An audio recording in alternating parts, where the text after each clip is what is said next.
Doctor ઉમર terror રેકેટનો mastermind.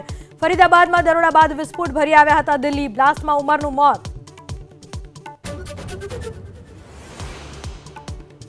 બ્લાસ્ટવાળી કારનો નવો વિડીયો આવ્યો સામે। 29 ઓક્ટોબરના પેટ્રોલ પંપ પર મેળવ્યું હતું પીયુસી।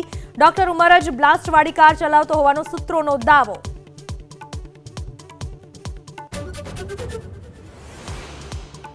એબીપી ન્યૂઝની તપાસમાં મોટો ખુલાસો। ફરીદાબાદમાં આતંકની ફેક્ટરી। ડોક્ટર ઉમર અને તેનો સાથી મુઝમ્મિલ બનાવી રહ્યા હતા બોમ્બ। ફતેપુર ટાગા અને દૌજા ગામમાં ભાડાના મકાનમાં બનાવ્યો હતો વિસ્ફોટકોનું ગોડાઉન।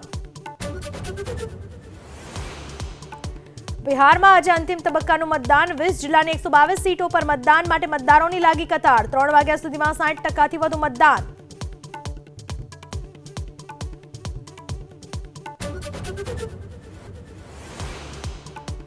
અમદાવાદ ઇસ્કોન બ્રિજ અકસ્માત કેસમાં આખરે 3 વર્ષે ચાર્જ ફ્રેમનો માર્ગ મોકળો। 3 સપ્તાહમાં ચાર્જ ફ્રેમ કરવા સુપ્રીમ કોર્ટનો આદેશ। સુપ્રીમના આદેશ બાદ હવે તથ્ય સામે ચાલી શકે છે કેસ।